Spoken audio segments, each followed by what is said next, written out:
자, 다음 주제로 넘어가겠습니다. 11번의 행정행위의 효력.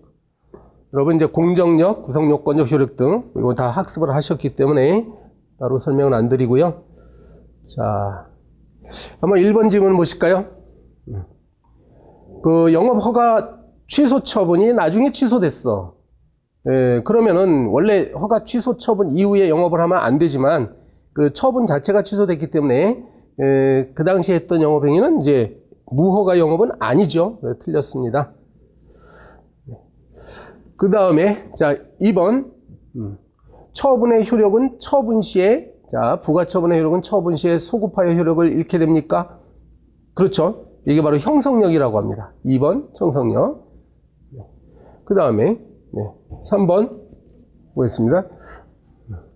시정 보안 명령을 받고도 따르지 아니하게 되면 이제 이게 범죄행위다 돼가지고 기소가 된 사항인데 이러한 명령은요 구술로 고지하면 안 됩니다. 그렇죠?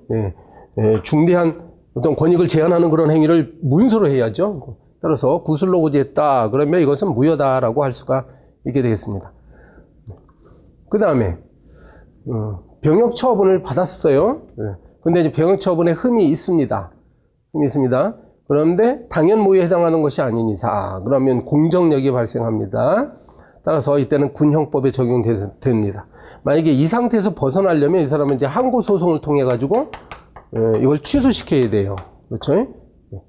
그 다음에 요거 자 위법하다 이게 처분이 위법하다고 해서 고의 또는 과실이 인정되느냐 이건 요건이 다른 것이기 때문에 단정할 수는 없다. 이렇게 하면 이제 맞는 문장이 됩니다. 제가 말씀이죠. 지금부터는 여러분이 이제 자료를 갖고 계시기 때문에 맞는 문장을 굳이 제가 설명을 드릴 필요는 없을 것 같습니다. 그래서요, 틀린 문장들의 정답을 말씀드리고요. 그 외에도 중요한 지문이 있으면 제가 설명을 드리는 그런 방식으로 진행을 하겠습니다. 자, 1번 지문 보실까요? 불가쟁력이 발생했다는 것은 상대방이 이제 다툴 수가 없다는 얘기죠.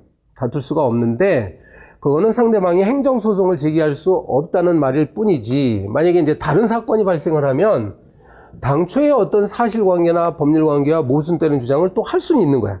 사건이 달라지면 이런 표현을 쓰는 건 이제 기판력에서 나오는 말입니다. 기판력. 지금 우리가 행정행위의 효력을 하고 있는 중인데 기판력은 재판의 효력이죠. 따라서 주장을 할 수 없다가 아닙니다. 그렇죠? 자, 그 다음에 3번 보실까요? 이게 취소 사유에 불과하다. 그러면 이제 공정력이 있기 때문에 계속 그 처분은 효력이 살아있어요. 그럼 상대방이 국가가 이게 부당이득을 취했다고 볼 수는 없죠. 이게 만약에 무효라고 나오게 되면 부당이득을 취한 건데 취소한다. 취소 사유에 그친다. 그러면 그 처분은 유효하기 때문에 국가는 부당이득을 취한 게 아닙니다. 맞죠?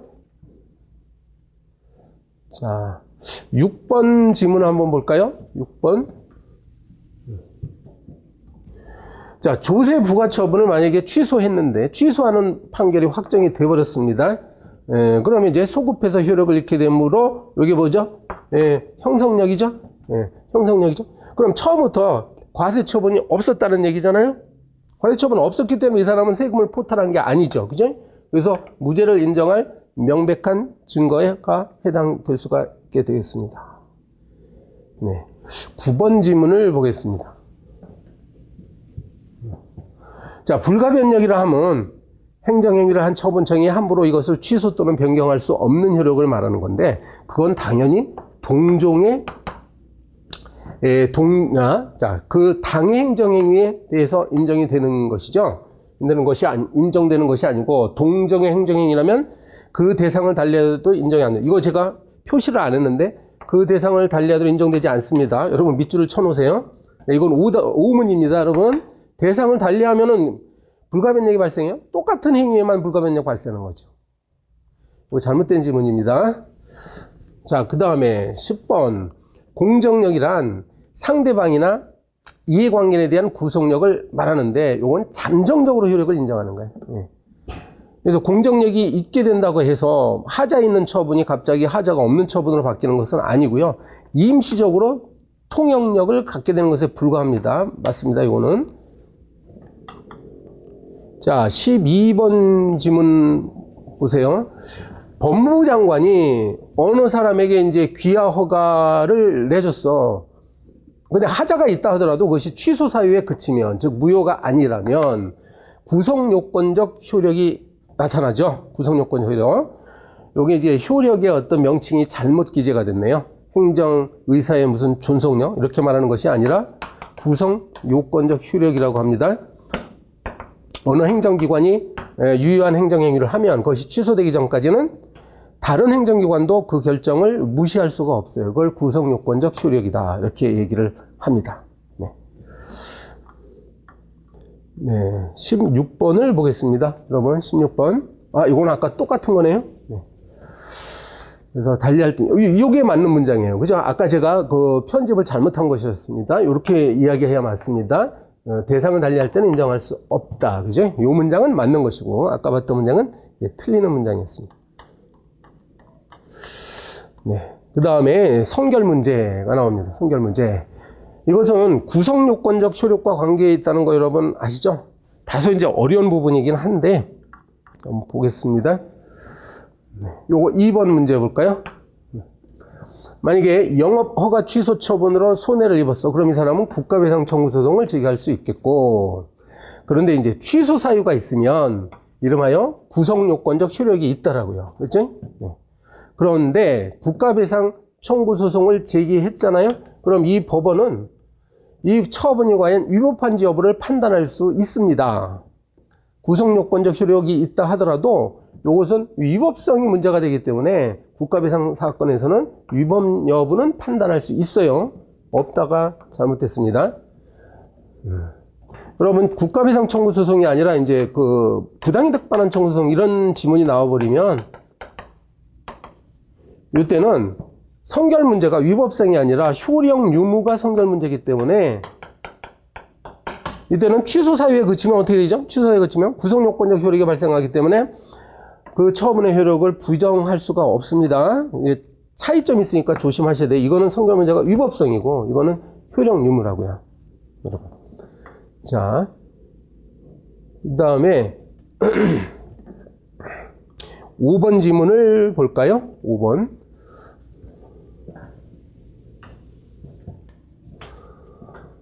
자, 무허가 영업으로 기소됐는데 취소 처분이, 허가 취소 처분이 또 취소돼 버렸어. 그럼 이건 무허가 영업이 아니죠? 네, 따라서 무죄를 선고해야 되겠습니다. 6번은 어떨까요? 양도소득세 부과처분. 여러분 처분을 빨리 찾으시래요. 양도소득세 부과처분. 혹시 위법사유가 있다. 위법사유가 있다. 그래서 위법사유는 취소할 수 있는 위법사유라고 했으니까 바로 구성요건적 효력이 발생해버립니다. 따라서 이때는 효력을 부인할 수 없어요. 요게 만약에 무효라고 나오면 효력을 부인할 수 있다라고 하는 건데 취소 사유에 그치니까 효력을 부인할 수 없습니다. 자, 8번 지문을 보겠습니다. 8번. 자, 행정청이 누구에게 어떤 사람에게 이제 뭐 명령을 내렸어. 그럼 이제 이행을 해야 되는데 따르지 않았다 해가지고 형사처벌을 하려면 요 조치명령 자체가 적법해야 되죠. 행정청의 명령 자체가 위법했는데 그걸 따르지 않았다 해가지고 처벌할 수는 없습니다. 이 문장 자체가 그러면 맞는 거죠? 네. 적법해야 된다. 이때 그 적법 여부를 심사합니다. 그래서 적법한 조치명령이었으면 무죄 판결, 그 다음에 위법한 조치명령이었으면 이제 뭐 유죄 판결 이런 식으로 나오게 됩니다. 자, 기타 유의할 지문에서는 이제 틀린 지문만 볼게요. 2번 지문을 보시면, 그래서 이번에 이제 처분의 효력 유무가 성결 문제다. 효력 유무. 그래서 잘 보셔야 돼요. 효력 유무다. 그러면 중대하고 명백한 경우 무효죠? 네. 무효이기 때문에 스스로 판단할 수 있습니다. 그렇지? 여기까지는 맞아. 근데 이제 단순한 취소 사유에 그칠 때는 부인할 수 없다라고 해야 된다고요. 네. 자, 13번 보겠습니다. 행정행위 하자. 이것도 이제 무효와 취소 계속 이야기가 나옵니다.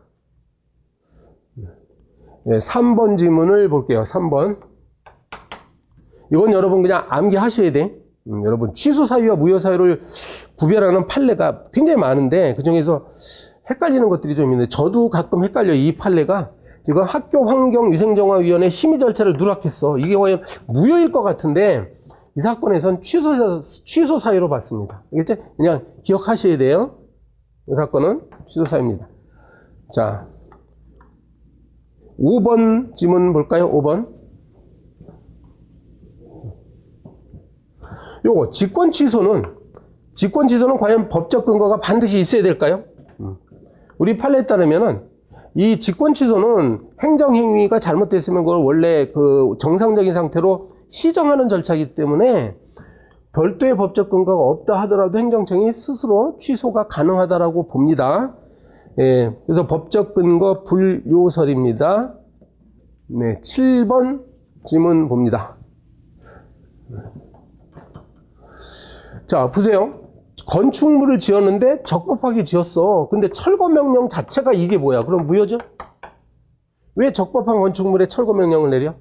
그러니까 철거 명령 자체가 무효예요. 따라서 이 무효인 철거 명령을 기출해 가지고 대집행하겠다고 나오면 어때요?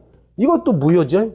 그래서 기억하셔야 돼요. 선행 행위가 무효면 후행 행위는 항상 무효입니다. 바로 이 사례에 해당합니다. 예외가 없습니다. 선행 행위가 무효면 후행 행위는 반드시 무효다. 네. 자, 1번 지문요. 1번. 여러분, 우리가 자꾸 왜 무효와 취소를 구별하려고 하죠? 요거는 두 가지는 전부 위법한 거예요. 무효건 취소건 간에 전부 위법해. 그러니까 이걸 구별하기 위해서 무효와 취소를 위법성을 판단하기 위해서 그걸 구별합니까? 틀린 거죠, 그러니까. 무효와 취소는 다 똑같이 위법해요. 그럼 여기에 구별실익은 없습니다. 가장 중요한 구별실익은 무효인 경우에는 무효 확인 소송, 취소인 경우에는 취소 소송, 이렇게 쟁송 형태를 선택하는 데서 가장 중요한 어떤 판단 기준이 있다. 이렇게 얘기하지. 자, 그 다음에 3번 지문이요. 3번. 어떤 처분의 근거 법률이 나중에 헌법재판소가 위헌 결정을 내리면 일단 그 법률 자체는 요거는 이제 없어지는 겁니다. 요건 폐지가 되고 요거는 어떻게 될까요? 조세부과 처분은 요거는 이제 취소 사유다라는 것이 우리 판례고요. 그 다음에 이 지문은 이걸 또 물어보고 있어요. 네. 위헌 결정 이후에 후속적인 처분은 어떻게 된다? 이건 또 무효다. 그러니까 처분의 근거 법률이 저건 폐지가 돼서 없어졌잖아요. 근데 이걸 가지고 다시 또 체납 처분해? 이거는 무효다. 알겠죠? 이렇게. 그러니까 이런 지문에선 뭘 물어볼지 모릅니다. 요걸 물어볼지, 요걸 물어볼지. 자, 5번 지문. 개발부담금에, 볼까요? 이거. 개발부담금 납부고지서에 기재가 누락돼 있어. 자, 뭐가 누락돼 있어? 이거 취소 사유입니다. 판례가 그렇게 봅니다. 네. 그 다음에 8번 지문 보겠습니다. 요것도 헷갈릴 수 있는데 여러분, 요거 권한인 위임업체, 권한이 없는 상태에서 처분하면 그거는 원래는 무효예요. 알겠어요? 예, 대개 무효로 봅니다. 근데 요건 특별한 판례니까 기억하시대요.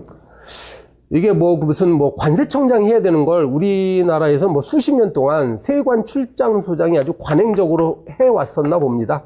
예, 관행적으로. 따라서 이런 건 특수한 경우에 이제 취소 사유로 본 사례예요. 이거 무효라고 해서 틀렸습니다. 그러니까 이 지문 말고 다른 지문에서 만약에 그 권한이 없는 자가 무슨 행위를 하죠? 그러면 무효라고 보세요. 자, 9번. 하자의 치유 나왔는데 하자의 치유의 시적 범위 뭐야? 시적 범위. 그래서 상대방이 행정쟁송을 제기하기 전까지만 하자 치유가 가능하다고 배우셨죠? 바로 그겁니다. 그러니까 소재기 이후라고 했기 때문에 잘못된 겁니다. 요거 10번은 어떻죠? 네.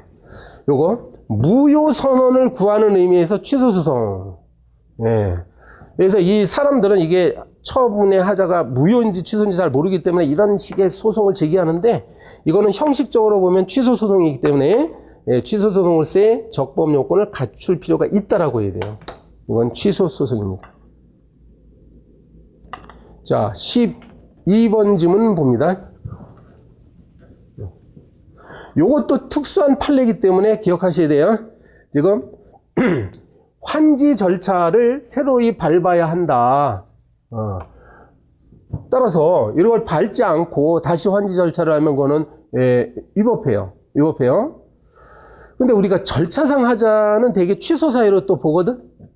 근데 이거는 또 중대하고 명백한 하자로 또 봤어요. 그러니까 여러분 공부하실 때 좀 예외적인 사례가 있으면 이렇게 좀 메모해 놨다가 나중에 보셔야 돼요.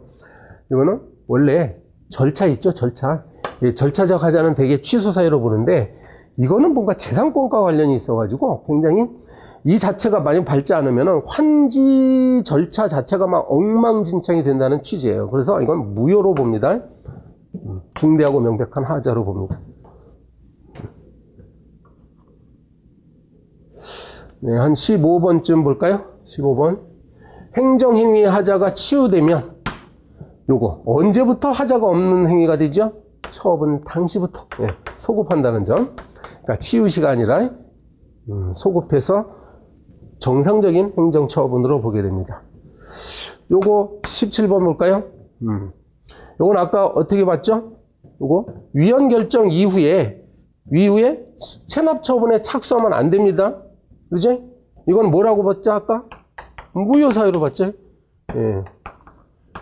처분의 근거 법률이 위헌 결정이 나면 그 이후에 이루어지는 요 체납 처분 같은 거는 무효입니다. 하물며 무효인데 위법하다고 볼 수 없어? 틀렸죠. 위법하다라고 봐야 됩니다. 자, 19번 보겠습니다. 19번. 우리 행정 절차, 이건 물론 옛날 판례이긴 한데, 우리 현재 행정 절차법에는 요거 청문 절차, 요거 이제 7일 전에 통지해야 돼요. 근데 만약에 이거를 너무 늦게 통지를 했다. 그러면 이제 위법한 행위죠. 그럼에도 불구하고 상대방이 출석해가지고 의견을 충분히 진술했다. 이렇게 되면 판례는 하자가 치유되었다라고 봅니다. 하자가 치유되었다. 이건 적법한 행위가 되어버립니다. 중요한 판례죠. 그 다음에 이 하자의 치유는요, 뭔가 경미한 하자일 때만 치유를 하는 거지. 무효일 때는 치유가 안 됩니다. 취소 사유인 경우에만 치유를 인정합니다. 자, 14번에 하자의 승계입니다. 하자의 승계. 그래서 선행행위의 하자를 과연 후행행위에 승계시켜가지고 후행행위를 다툴 수 있느냐가 이제 문제가 되는데요. 여기 2번 지문 보세요. 당연 무효가 아니다. 당연 무효가 아니다. 그럼 취소 사유란 얘기잖아요. 이렇게 취소 사유일 때, 선행행위 취소 사유일 때 이제 하자 승계가 일단 문제가 돼요. 근데 이거는 판례를 기억해야 돼요. 여러분 철거 명령하고 계고 처분 사이에는 하자가 승계되지 않는다. 알겠죠? 기억할 수밖에 없어요, 여러분. 다툴 수 없다. 그러면 맞는 문장이 됩니다. 요건 어때요? 4번. 요것도 중요한 판례예요. 직위해지 처분 사건하고 직권면책 처분 사건. 이거는 서로 그 다른 효과를 목적으로 하는 행위다. 이게 별개의 처분으로 보기 때문에 또 하자의 승계를 또 인정 안 합니다. 근데 인정 안 합니다.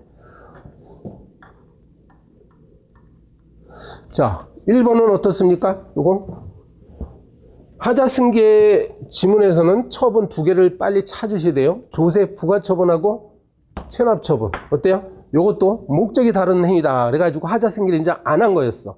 그러니까 효력을 그런데요. 저도 지금 깜빡했네. 무효라고 돼 있잖아요. 무효. 하자 승계는요. 선행 처분이 취소일 때 문제가 되는데 이게 무효라고 돼 있으니까 무효는 아까 말씀드렸잖아요. 선행행위가 무효면 반드시 후행행위는 무효다. 이걸 다툴 수 있다라고 해야지 그때는. 만약에 여기서 이걸 취소 사유 이렇게 나와버리면 어떻다고? 그때는 결론이 달라집니다. 다툴 수 없어요. 자, 근데 요거는 보세요. 요거는 지금 틀렸죠. 이 하자 승계라는 것은 어디에 하자가 있는 거예요? 선행행위에 하자가 있을 때 다투는 거죠. 우선 후행행위에 하자가 있을 때는 하자 승계 논의가 전혀 이야기가 안 됩니다. 이거는 틀렸어요. 선행행위에 하자가 있을 때만 문제가 됩니다. 6번 지문 한번 보실까요? 6번. 요거 처분 두 개를 빨리 찾아보세요. 표준지 공시지가 결정 하나 있고 수용 재결 있네요. 수용 재결인데 보상금 산정이에요. 여러분 표준지 공시지가는 보상금 산정을 위한 기준이 됩니다. 그러니까 두 가지가 서로 관련이 있다고요. 관련이 있기 때문에 그때는 승계됩니다. 만약에 여기에 표준지가 아니라 막 개별 공시지가가 나와버리면 그건 틀린 문장이 돼요. 왜? 개별 공시지가와 보상금 산정은 관계가 없습니다. 개별 공시지가는 이제 세금, 과세 처분과 관련이 되어 있거든요. 만약에 개별 공시지가가 나오고 여기 과세 처분이 나오면 그때는 또 승계가 될 수 있어요. 네. 그 다음에 취소와 철회. 취소와 철회의 차이점을 분명히 아셔야 됩니다. 이 취소라는 것은 취소 원인인 흠이 있었다는 거예요, 과거에. 예, 그래가지고, 소급해가지고 상실시키는 건데, 철회는 그 사후에 어떤 새로운 사정이 발생하기 때문에, 이것은 장래에 향하여 취소시키는 것이다. 그걸 특별히 철회라고 합니다. 그러니까 음주운전으로 인한 운전면허 취소 같은 경우는 음주운전이라는 새로운 사정이 발생해서 하는 거니까 면허 취소라고 표현하지만 결국은 취소가 아니라 철회가 되는 겁니다.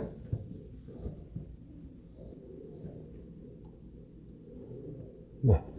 3번 지문 볼까요? 3번. 요거 앞에서 나왔던 지문 표현 방식이 약간 다른데, 직권으로 취소한다는 것은 법적 근거가 없어도 된다고 했죠. 네. 직권 취소는 법적 근거 없어도 됩니다. 틀렸죠? 그러니까 네, 할 수 있습니다. 그 다음에 요거 사정 변경이 생겼어요. 사정 변경이 생겼어. 그러니까 그때도 법적 근거 필요 없다고. 아무튼 이 직권 취소라는 것은 법적 근거 없이도 가능하다는 점을 꼭 기억하시면 돼요. 직권 철회도 마찬가지입니다. 8번 문제 볼까요? 이유 제시 나왔습니다. 행정절차법 23조에 따라 가지고 이유 제시는 항상 해야 돼요. 처분을 낼 때. 다만 생략 사유가 있었죠, 여러분? 네. 긴급한 필요성이 있을 때, 그 다음에 단순 반복적인 경우가 있을 때, 상대방이 뭐 신청한 대로 그대로 할 때, 이때는 이유 제시 생략할 수 있는 건 세 가지밖에 없습니다. 이런 게 있었어요? 이런 거 없었냐? 요거는 생략 사유가 될 수가 없어요. 뭐 상대방이 알고 있다고, 당신은 알고 있으니까 내가 이유 제시 안 해줘? 안 됩니다. 이유 제시는 해줘야 됩니다, 원래. 요거 9번은 뭐죠, 요거? 그래서 여러분, 이 일종 보통 면허로 원동기 125cc 이하의 오토바이는 운전할 수 있다고요. 그러니까 이 사람이 음주운전을 했으면 요거 살려주면 안 돼. 요거 살려주면 안 돼. 그거 가지고 음주는 또 하니까 이것도 취소시켜버려야 돼. 알겠지? 네, 취소할 수 있습니다. 그러니까 음주운전하면서 승용차 운전한 사람은 오토바이도 운전 못하게 해야 된단 말이야. 그러니까 이것도 취소시켜버려야지. 요거하고 비교할 거. 특수면허를 갖고 있는 사람이 레이커차 운전하면서 음주운전을 했어. 그러면 요거만 취소시켜도 돼요, 그냥. 어차피 보통 면허나 대형 면허 갖고는 이걸 운전 못 하거든요. 예, 그때는 또 같이 취소하면 안 됩니다. 기타 위할 자료 중에 이번 틀린 지문을 좀 볼까요? 예, 6번 문제 보겠습니다. 6번 지문. 자, 철회하고 취소는 항상 잘 구별하셔야 돼. 예. 그래서 취소는요, 원시적 하자. 그 다음에 철회는 나중에 발생한 새로운 사정. 그렇지? 같이 합니까? 아니죠? 예, 후발적 사정에 따라 할 수 있는 거는 이제 철회에만 해당되는 얘기니까 같이 한다. 잘못된 이야기입니다. 네. 11번 지문 보겠습니다. 11번. 자, 요거. 부담적 행정행위. 그럼 상대방 입장에서는 부담스럽지. 그러면 취소해주면 어떨까요? 그걸 상대방은 아주 쌍수를 들어서 환영하겠죠? 자유롭지 않다? 아닙니다. 자유롭습니다. 만약에 여기 수익적 행정행위라고 나오면 수익적 행정행위. 그거는 이제 제한됩니다. 상대방한테 수익적 행위를 해줬다가 함부로 취소는 못합니다. 13번은 어때요? 자, 여러분, 철회권 유보라는 거는 여기 부관의 하나라는 거 아시죠? 부관이. 그럼 철회권 유보된 그 사유에 해당하는 행위를 상대방이 했어. 그러면 항상 철회를 할 수 있을까요? 수익적 행위 철회? 요거는 일단 비교 형량을 해가지고, 상대방이 입는 불이익이 너무나 크다 그러면 이게 철회가 되지 않을 수는 있어요. 그런데 여기서는 요 뒷부분이 틀렸네요. 그죠? 그래서 법적 근거가 없어도 됩니다. 왜 그래? 이미 철회권을 유보해놨기 때문에 상대방은 알고 있단 말이야. 내가 이러한 행위를 하면 허가가 취소될 수 있구나 하는 걸 알고 있었기 때문에 별도의 법적 근거는 필요 없다라고 봅니다. 다만 여기서 그렇다 하더라도 함부로 철회할 수는 없어요. 비교 형량해야 됩니다. 이익들을. 자, 14번. 이건 무슨 말이냐면, 자, 생각해 보세요. 여기 지금 뭔가 처분을 내렸는데, 처분을 내렸어. 그럼 상대방은 여기에서 다투어야 되는데 90일이 지나도록 다투지 않아서 이게 불가쟁력이 발생했어. 그러면 이 사건은 그냥 확정된 거라고요. 이 처분에서 확정이 됐어. 근데 뒤늦게 여기다 이걸 다시 해주세요라고 이렇게 신청할 수 있느냐의 문제예요. 확정됐는데 이미 사건 종료되는데 뭘 또 신청해. 그래서 요 변경으로 간 신청권을 적극적으로 인정하고 있지 않습니다. 여기서 핵심 단어는 불가쟁력이라는 단어하고 연결돼요. 그러니까 불가쟁력이 발생한 사건에서 신청권은 인정하지 않는다. 그렇게 기억하셔야 됩니다. 자, 그 다음에 행정계획. 자, 행정계획에서는요, 3번지 먼저 보실까요? 3번. 요거, 사업의 어떤 기본 방향을 제시한다. 그러면 이거는 마스터 플랜에 불과하니까 이건 처분에 해당하지 않죠. 기본 방향 자체만으로 뭐 상대방의 재산권에 영향을 주고 그러는 건 아니니까 이것은 처분이 아닙니다. 네. 그런데 요건 또 뭐죠, 이거는? 네. 이거는 그 묘지공원이라는 거. 여러분, 개발 제한 구역의 의미를 좀 아셔야 돼요. 개발 제한 구역에는 뭐 어떤 시설도 들어갈 수 없어요? 그거 아니에요. 화장장 시설 같은 것이 많이 들어갑니다. 오히려. 화장장을 뭐, 그 주거지역에다 할 수는 없잖아. 그래서 개발 제한 구역의 목적을 뭐 크게 위배되지 않는 범위 내에서는 화장장도 들어갑니다. 네. 근데 위법하지 않다라는 판례가 있었습니다. 그래서. 6번 질문 볼까요? 원래 행정계획이 만약에 이 빗자가 빠져가지고 그냥 부속적 행정계획이다. 그럼 당연히 그거는 공권력 행사이기 때문에 헌법소원의 대상이 됩니다. 근데 여기 문제, 빗자가 들어가 버렸어. 그러면 이 비구속적이라는 거는 그 국민이 이걸 따르지 않아도 된다는 건데, 이거 원칙이에요. 근데 만약에 이게 앞으로 법령에 의해서 실시될 것이 틀림없다, 이게. 실시될 것이 틀림없어. 그러면 이로 인하여 기본권을 침해받을 수 있는 상대방은 헌법소원을 제기하면 됩니다. 공권력 행사로 본다는 거죠. 요거. 자, 어떤 사람이 토지 이용 가능성이 전혀 배제가 돼. 그러니까 여러분 중에 아마 땅을 갖고 있다고 생각해 봐요. 내가 토지를 갖고 있는데 도대체 이걸 토지를 이용할 수가 없어. 국가가 뭐 개발제한구역 같은 걸 지정해가지고 도저히 이용할 수가 없어. 옛날에는 여기에 대해서 국가가 아무런 보상을 해주지 않았는데 그러면 안 된다는 것이에요. 이제는 이게 바뀌었습니다. 판례가. 그래서 그거는 사회적 제약의 범위를 넘는 거예요. 그지? 내가 땅을 갖고 있는데 도대체 아무짝에도 쓸모없는 땅으로 국가가 뭔가 제한을 하는 바람에 그렇게 되면 보상해 줘야 돼요. 그렇지? 넘는 것입니다. 이거는 넘었기 때문에 어때요? 보상을 해야 됩니다. 또 잘못된 문장이에요. 네, 9번 지문. 자, 요것도 그러니까 헛갈릴 만한 지문들이 출제가 돼요. 국토 이용 계획 변경 신청 있죠. 이거는 원래 신청권 없어요, 원래. 그렇지? 네. 그러니까 원칙적으로 없어요.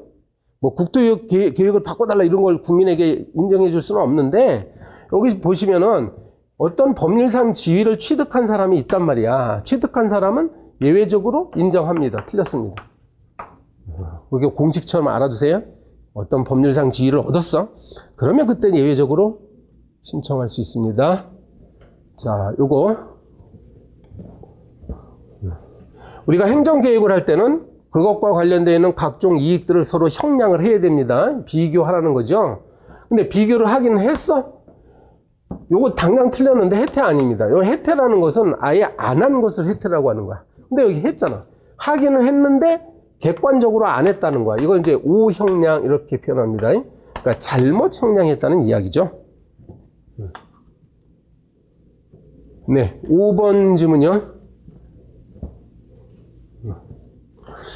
자, 관리처분 계획 자체가 이제 인가고시가 있다라고 한다면 요건 이제 처분으로 바뀐 거예요. 그렇죠? 인가고시가 있는 순간부터 요 관리처분 계획은 처분이에요. 그러면 이걸 다투려고 하는 사람은 요 관리처분 계획에 대해서 항고소송을 제기해야지. 그렇죠? 그런데 이제 이 사람은 지금 보니까 총의 결의의 효력을 다투고 있잖아요. 이거 다툴 수가 없어요. 이미 처분이 되어버렸기 때문에 자, 허용될 수 없습니다. 요걸 다투야 된다고요? 총의 결의 효력 다툴 수가 없습니다. 자, 다음 주제. 인허가 의제가 이제 특별한데요. 인허가 의제는 집중효라고도 부르죠. 그러니까 어떤 A라는 법에 의해 가지고 A라는 법에 의해서 인가를 받게 되면 인가나 허가를 받게 되면 다른 법률들 있지. 다른 법률들의 뭐 인가나 허가나 뭐 동의나 이런 것들, 이런 것들을 이제 받은 것으로 간주하겠다 이거예요. 그래서 의제라고 이야기하는 겁니다. 그런데 요 1번 지문 같은 경우는 만약에 이러한 요건을 충족하지 못하면 그걸 이유로 해가지고 이것도 인가를 거부할 수 있어요. 허가를 거부할 수 있어요. 그지? 그래서 거부할 수 있다. 맞습니다. 그 다음에 2번 지문은요. 만약에 이걸 여기에 위법이 있다 그러면 이걸 다투면 돼요. 그냥. 그죠? 의제된 인허가. 이게 위법하다고 그럼 그걸 다투면 되는 것이. 아니라? 아닙니다. 그거 다투면 돼요. 그죠? 이걸 꼭 다투야 됩니까? 그런 문제였고요. 자, 1번. 지금 1번 지문이 바로 그거죠. 똑같은 거네요. 이것도. 그에 대한 쟁송 취소 허용될 수 있습니다. 저걸 다투고 그러니까 아무튼 국민은 다투고 싶은 걸 다투면 된다. 이렇게 기억하세요. 자, 틀린 지문은 없고. 공법상 계약 보겠습니다. 공법상 계약의 1번 지문. 사법상 계약에 해당하면 그러면은 사적 자치와 계약자 원칙 적용되겠죠. 사법상 계약이니까. 바로 틀렸고. 요거 국립의료원 부설 주차장 요거 행정재산이에요. 행정재산.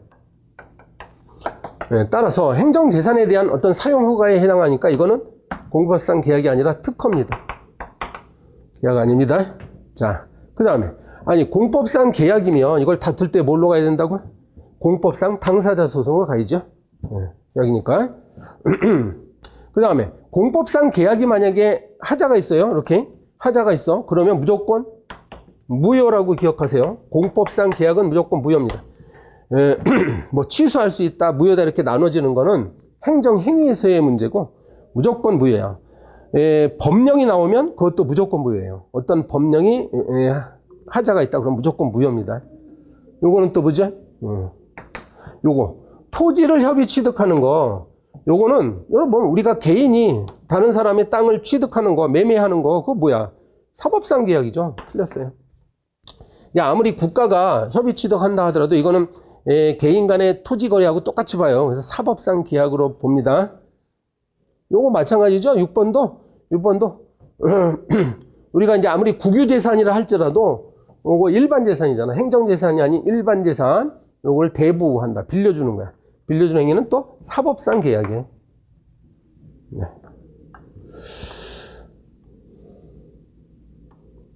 자, 옳은 지문들은 여러분이 보시고요. 틀린 지문 보겠습니다. 7번.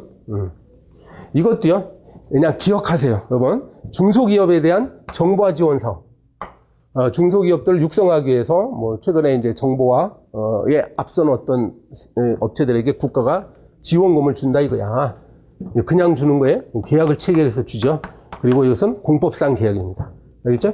아니라가 아니라 공법상 계약입니다. 행정처벌 아닙니다. 공법상 계약. 네. 그래서 공법상 계약은 그럼 마음대로 할 수 있느냐? 이게. 네. 조금 전에 중소기업 정보화 지원 사업 같은 경우에 보면 이 지원금을 받고자 하는 기업들이 많을 거 아니에요. 그지? 근데 국가의 예산은 한정돼 있어. 그러면 어느 회사는 주고 어느 회사는 주지 않고 이걸 공무원들이 자의적으로 정할 수는 없죠. 그래서 그러한 개혁 내용을 정할 때는 이것이 제3자 이해관계도 고려해서 한다. 당연한 이야기입니다. 자, 행정지도 나왔습니다. 행정지도는 바로 요 개념 정의처럼 상대방의 임의적 협력을 기대하면서 하기 때문에 권력을 행사하는 건 아니지. 그래서 이거 행정처분이 아니기 때문에 행정지도에 대해서 막 항고소송으로 다툴 수는 없어요. 그렇죠? 1번 바로 그래서 틀렸습니다. 행정지도는 행정소송 대상이 아니야. 처분이 아닙니다. 그런데 요것처럼 공권력 행사가 될 수는 있어요. 어느 때? 상대방이 꼭 따라야 되는 그런 내용을 담고 있을 때는 그때는 또 공권력 행사다. 그럼 헌법소원의 대상이 될 수도 있고 그 다음에 항고소송의 대상이 될 수도 있습니다. 자, 2번 질문요. 자, 그래서 그렇다고 해서 그러면 국가배상 사건은 또 안 되냐? 그건 아니에요. 또 될 수 있어요. 그죠? 만약에 행정지도가 유법해가지고 상대방이 금전적인 손해를 받았어. 그럼 이건 또 상대방은 국가배상 청구를 하면 되겠습니다. 그러니까 제도별로 어떤 행정지도를 할지라도 어떤 건 되고 안 되고가 있으니까 이런 것들을 구별하셔야 돼요. 5번 지문 봅니다. 이런 거는 이게 행정절차법의 내용이니까 기억해야 돼요. 여러분, 다수인을 대상으로 행정지도 할 때는 공통적인 내용을 공표하도록 되어 있습니다. 예, 규정, 절차법 내용이에요. 공표해야 됩니다. 그 다음에 6번 질문. 요게 아까 보면 행정지도일지라도 이게 상대방에게 뭔가 규제적, 강제적인 효과를 가져오면 또 헌법소원의 대상이 된다, 항고소원의 대상이 된다고. 바로 이 사건이 그 예예요. 예, 총장들에 대해 학칙 시정을 요구했는데 여기 행정지도 같지만 사실은 여기 이걸 따르지 않았을 때 일정한 불이익을 준다라는 내용이 있거든요. 그러면 공권력 행사로 봐가지고 헌법소원의 대상이 된다라고 한 사례입니다. 네, 이번에는 21번 정보 공개입니다. 자, 2번 질문. 학교위생정화구역 내에 요거 있죠? 뭔가 회의록이 이야기가 나오면 원래는 공개 대상인데 여기 발언자의 인적사항 부분 있죠? 이건 당연히 사적인 부분이니까 비공개 대상에 해당할 수 있습니다. 아니한다 해서 틀렸고. 네, 5번 질문 보겠습니다. 우리가 정보공개 청구권자가 공개 방법을 선택할 수 있어요. 그래서 사본으로 달라, 아니면 전자 파일 형태로 USB에 담아서 달라, 이렇게 할 수 있단 말이야. 그럼 그것대로 해줘야 돼요. 그죠? 그래서 다른 방법으로 공개할 수 없다가 원칙입니다. 맞습니다. 자, 7번 보세요. 네, 정보 공개를 청구를 했더니 그 정보와 관련되는 제3자가 있었어. 그럼 제3자한테 이제 알려주면 제3자는 3일 이내에 비공개 요청을 할 수 있거든요. 그러면 그렇다고 해서 공공기관은 그럼 반드시 공개를 해야 되냐? 그렇지는 않아요. 아니, 반드시 공개를 하면 안 되냐? 그렇지는 않아요. 공개를 할 수 있습니다. 틀렸습니다. 그리고 그렇다고 해서 제3자에게 뭐 손해배상 책임을 지냐? 그것도 아니에요. 요거 뭐예요? 이거 소송의 종류가? 정보공개 청구를 했더니 비공개 당했어. 그러면 바로 그 비공개 결정에 대한 취소 소송을 제기해야지. 항고소송 제기하는 겁니다. 요건 뭐죠? 정보공개를 청구한 내용 중에 공개사항과 비공개사항이 같이 섞여 있어. 그러면 그 일부 취소가 가능합니다. 명할 수 없는 게 아니에요. 공개 가능한 부분에 대한 비공개 결정만을 취소하라. 이렇게 일부 취소를 명할 수가 있게 됩니다. 11번 질문 어때요? 11번 질문. 인터넷 검색으로 알 수가 있는 이미 공개된 자료를 할지라도 그렇다 하더라도 정보공개 청구한다는 지장이 없습니다. 자, 13번. 우리 정보공개법은 사립학교도 포함됩니다, 여러분. 그건 아시죠? 사립학교 포함됩니다. 그러면 뭐 예를 들어서 연세대학교, 사립대학교잖아요. 그럼 내가 연세대학교에 어떤 정보를 공개할 때 제한이 없어요. 제한이 없어. 뭐 국비의 지원을 받는 범위 내에서만 그런 거 없습니다. 국비를 받건 뭐 그 서울시비를 받건 간에 상관이 없습니다. 그 다음에 틀린 질문이, 자, 7번 질문 볼까요? 요거. 저도 예전에 검찰청에다가 뭔가 기록을 공개해달라고 하니까 이 옛날 검찰청은 잘 공개를 안 해줘서 그때 제시했던 근거가 이런 거였어요. 검찰 보존 사무규칙. 이 검찰청의 직원들이 말이죠. 저걸 근거로 해가지고 비공개를 하던데 그건 잘못된 거다라는 판례입니다. 왜냐하면 이것은 이 정보 공개에 관한 법률에 의해서 위임받은 바가 아니라 그냥 검찰청 내부에서 자기들끼리 정한 거야. 자기들끼리 정한 거야. 그걸 가지고 비공개 사항으로 하면 그거는 위법하다. 적법하다 아닙니다. 자, 10번 질문 봅니다. 처음에 이 사람이 공공기관을 상대로 정보공개 청구했더니 일단 비공개 결정을 받았어요. 근데 이 사건이 뭔가 법원에서 재판 중이었단 말이야. 그래서 공공기관이 요 절차를 거치지 않고 막바로 법원에다 그냥 제출한 거예요. 알겠지? 그러니까 이 사람한테는 정보 거부 처분해놓고 법원에다가는 증거로 제출해버렸어. 그러면 이 소송은 소액이 없냐? 아니다 이거죠. 그것과는 관계없이 그냥 정보 비공개 결정은 여전히 남아있기 때문에 계속 소송을 제기해도 됩니다. 소멸하지 않습니다. 자, 12번 질문요. 여러분, 정보 공개를 이만큼 청구했는데 공공기관이 요만큼밖에 공개를 안 했어. 그럼 이것도 거부 처분한 거예요. 알았어요? 거부 처분. 그러니까 이의 신청할 수 있습니다. 그 비공개한 부분은 거부 처분한 거니까 이의 신청 가능합니다. 한 17번 볼까요? 17번. 그래서 이 모든 국민은 정보공개 청구권이 있는데 이 국민은 당연히 어떤 사단, 재단도 다 들어가고 그것이 법인격이 있건 없건 상관없습니다. 우리 정보공개법은 굉장히 넓게 원고적격을 인정합니다. 그 다음에 요거 수능시험 원 데이터 사건. 요거. 예, 수능시험 원 데이터 속에는 그 개인 학생의 이름이 없잖아요. 그러니까 개인의 사생활이라고 할 수 없습니다. 뭐 통계 목적이나 연구 목적으로 이렇게 신청을 하면 공개해줘야 된다는 판례예요. 그래서 비공개 대상 정보 아닙니다. 근데 이제 학교의 어떤 서열을 알 수 있게끔 공개할 수는 없어요. 자, 요거는 개인정보보호법. 요게 가명처리예요. 요게 가명정보라고 하는 건데, 가명정보. 그래서 이게 통계적인 목적이나 정부 정책 수행하기 위한 목적으로 개인의 특정한 어떤 정보는 감추고 그냥 통계 자료만 제출하는 정보를 말하는데, 그러면 이거는 보호 대상이 아니냐? 아니에요. 엄연히 그것도 보호 대상입니다. 그래서 개인정보법이 보호하는 대상이 왜 그래요? 예, 설사 가명으로 처리됐다 하더라도 이것이 잘못되면 개인의 식별 정보가 드러날 가능성이 있거든. 그래서 어쨌거나 이건 잘 보호되어야 할 정보입니다. 여전히. 요거 3호 보세요. 3번. 여기 보면은 뭐 암호화 등 안전성 확보에 필요한 조치를 다 했잖아. 그렇게 되면 제3자에게 제공할 수 있습니다. 법에 어긋나는 내용이었습니다. 자, 2번 질문. 개인정보보호법이 보호하고 있는 거는 보호 가치 있는 개인정보면 되지 그것이 뭐 컴퓨터에 있건 뭐 종이문서에 있건 상관없어요. 따라서 포함된다라고 해야 됩니다.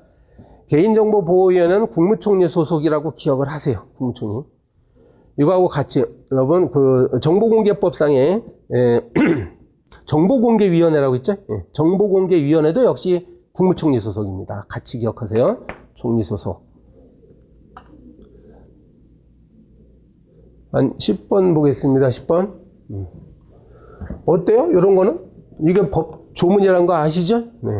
그래서 제3자에게 함부로 공개할 수는 없습니다. 요거 지문 잘 나오는데 12번에 보면 이 입증 책임은 바로 정보 주체는 고의 또는 과실을 입증해야 돼요. 요거 아닙니다. 틀렸습니다. 제가 밑줄 안 거놨네요. 이것도 밑줄 그으시고 정보 주체가 보호하는 게 입증하는 게 아니라 정보 관리 주체, 개인정보 처리자라고 해야 돼요. 정보를 처리하는 자. 맞죠? 이거 틀렸습니다. 자, 그 다음에 14번 지문. 위탁. 정보 처리자를 위해서 뭐 그 업무를 위탁받아가지고 수수료를 받으면서 대신 일을 하는 사람이 있겠죠.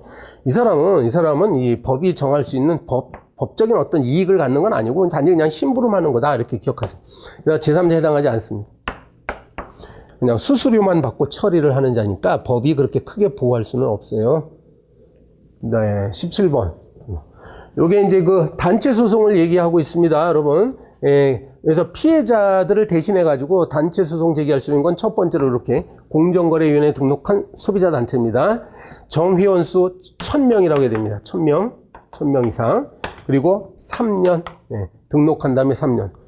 여기 하나가 있고요. 비영리단체가 또 있어요. 비영리단체. 여기는 회원이 5,000명이에요, 5,000명. 그리고 3년이 또 지나고, 여기 3년은 똑같아요. 3년. 활동한 지 3년이 지나야 됩니다. 요거는 5,000명. 숫자 있으니까, 숫자 점검하시고요. 네, 행정형벌이 나왔습니다. 행정형벌.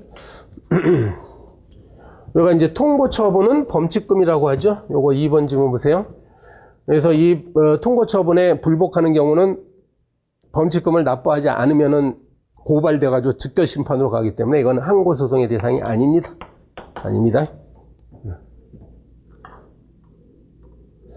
자, 5번 지문 볼게요. 5번. 자, 통보 처분을 했어. 그러면은 뭐 이달 말까지 범칙금을 내시오. 이게 통보한 거잖아. 그러면 기다려야지, 그때까지. 그래서 납부 기간까지 기다려야지. 함부로 검사가 기소하면 안 됩니다. 틀렸어요? 요건 어때요?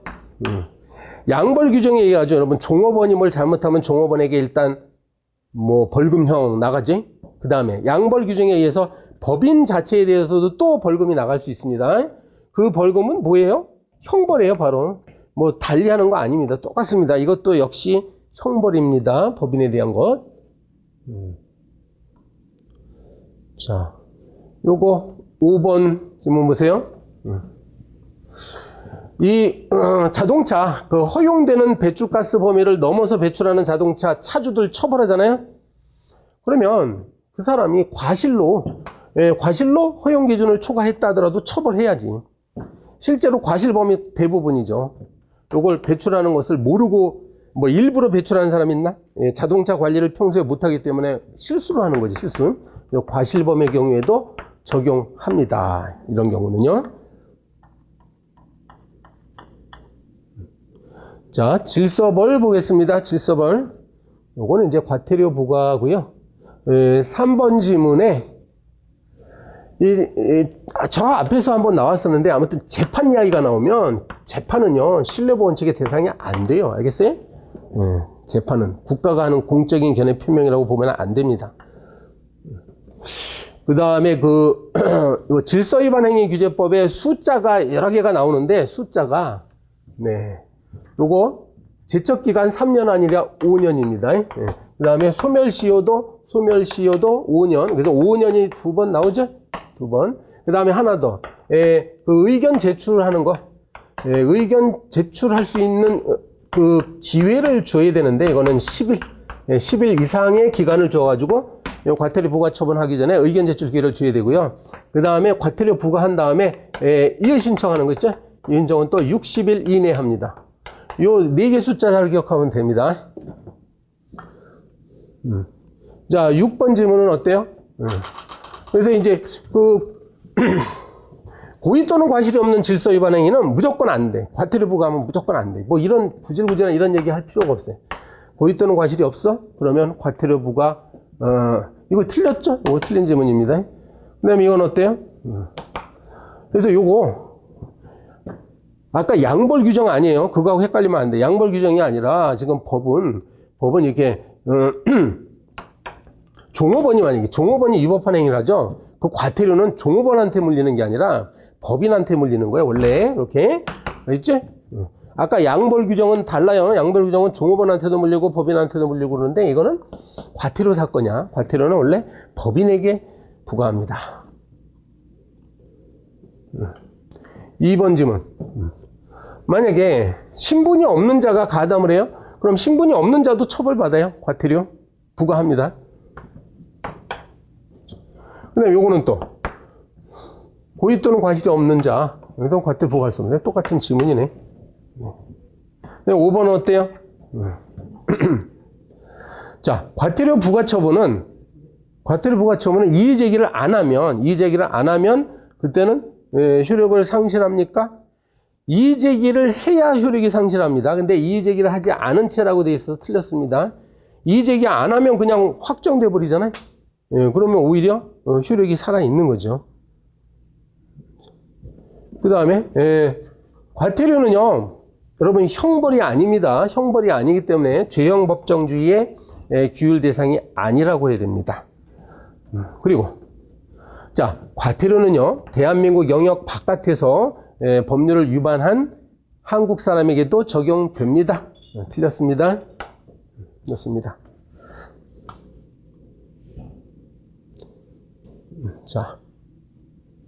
자, 여기에서 일단 다음 시간으로 연결해서 계속 말씀을 드리도록 하겠습니다.